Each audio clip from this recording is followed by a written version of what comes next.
insulation for walls and for attics, ceilings, floors, but it's stopping the air movement because the very easy way for heat to escape through a house is via air.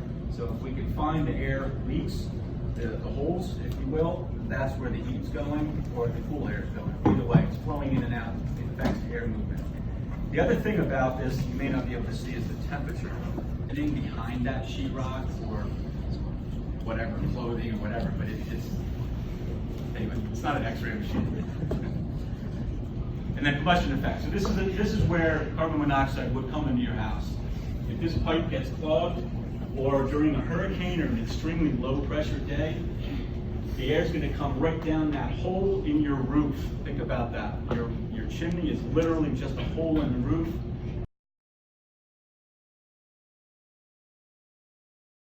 Colin has shared with you today, so there are enough companies out there doing that we kind of just fill a little niche on the mechanical side. So we work in a lot of different commercial and industrial spaces, but it's really on the heating and cooling or process plants that serve that building.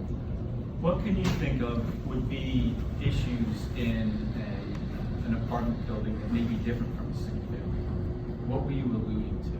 I was thinking maybe for for example, maybe if like a family living there contacts you, you would be able to like really be able to like insulate the wall that connects them with their neighbors. Like that might be more difficult. Great point. And but the beauty of living in a townhouse with neighbors on both sides of you is you've got the benefit of their heated space.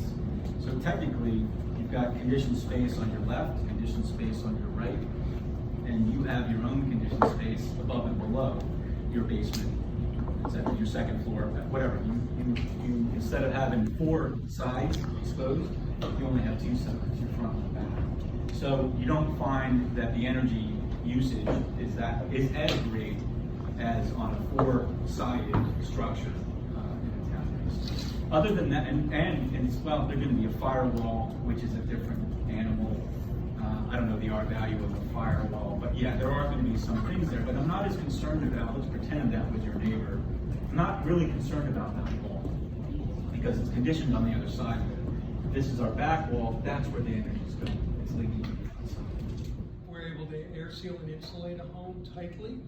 A lot of the dust and dirt from outside that would freely move through that space, we're stopping. So people that are allergy sufferers are finding net benefit by sealing the house up. You don't want to make it too tight. I don't know if you got into that, but making it too tight, you want to allow the building to breathe properly. You want a certain amount of fresh air moving in and exchanging that stale air.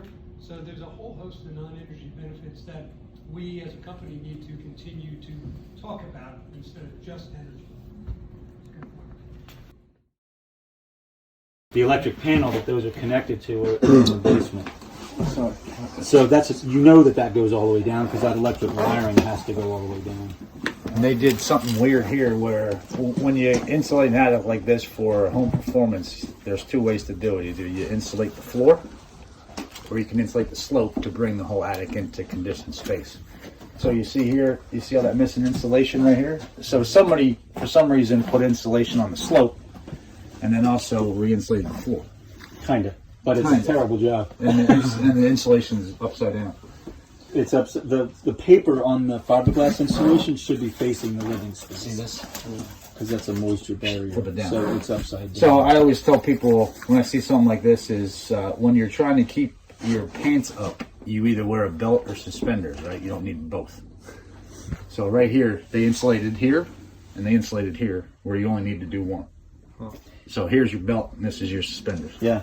So technically what they've done is created an insulated space where we're sitting now. Right. There's no heat here. So it's an unconditioned space. You know what I mean? And the other thing you can see from up here is you got water coming in the roof.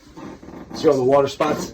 You got a leaky roof. So the best idea, if you see spots like that, would not be to put the insulation on the roof because then it's just going to get wet.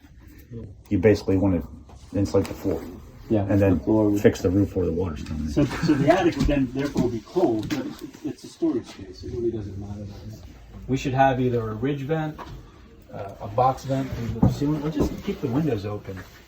But practically speaking, if I close that, you want to weigh the consequences of what you do. If I close these windows on this house, which has probably had these windows open for I don't know how many years, right? 50, 60 years maybe, I change the dynamics of what it's currently doing by mitigating noise drawing. I may create a problem.